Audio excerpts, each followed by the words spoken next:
নষ্ট হয়ে গেছে, তাদেরকে তো দীর্ঘমেয়াদী সাহায্য দরকার হবে। খুবই গুরুতরভাবে আহত হয়েছেন, তা দীর্ঘমেয়াদী পুনর্বাসনের জন্য। ভাই মোবাইলটা একটু সালাম ধরছো সাউন্ড আসতেছে এখানে এখানে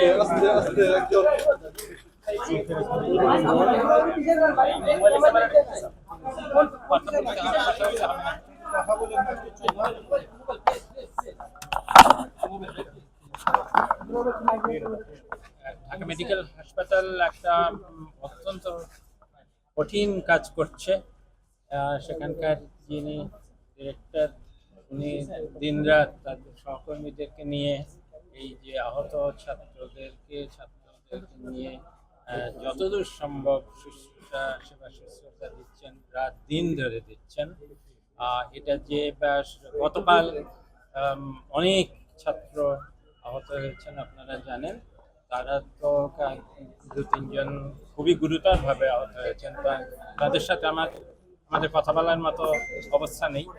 আর যারা আছেন অন্যরা তাদেরকে দেখেছি, কিন্তু এর আগেও যে যারা আন্দোলনের সময় ক্ষতিগ্রস্ত হয়েছিলেন তাদের কেউ কেউ আছেন, তাদের দু একজন আছেন যাদের চোখ নষ্ট হয়ে গেছে। একজনের দেখলাম একটা চোখ উঠে গেছে, ওকে আর সান্ত্বনা দিয়ে আদর করা ছাড়া তো আমার আর কিছু নেই। কাজে ওদেরকে সান্ত্বনা দিচ্ছি, কিন্তু ডাক্তারি যতদূর ব্যবস্থা নেওয়া দরকার সেটা কিন্তু ওনারা রাত দিন ধরে দিচ্ছেন। আমি বিশেষ করে এই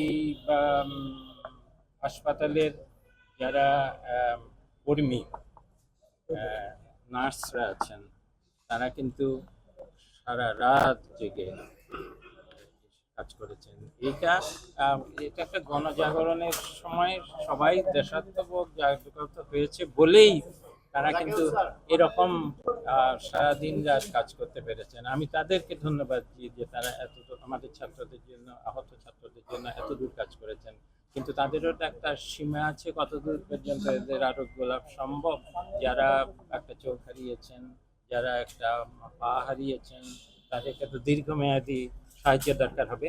আমাদের অনেক সহযোগী বিদেশি সাহায্যদানকারী প্রতিষ্ঠান আছেন, অনেক দেশ আছে যারা এগিয়ে এসেছেন এবং তারা এই ছাত্রদেরকে সাহায্য দেওয়ার জন্য আমাকে বলেছেন। আমরা সেই ব্যবস্থা করছি, তাদের যত সাহায্য পাওয়া যায় সেগুলো আমরা ব্যবহার করব তাদের দীর্ঘমেয়াদী পুনর্বাসনের জন্য, মানসিক এবং শারীরিক।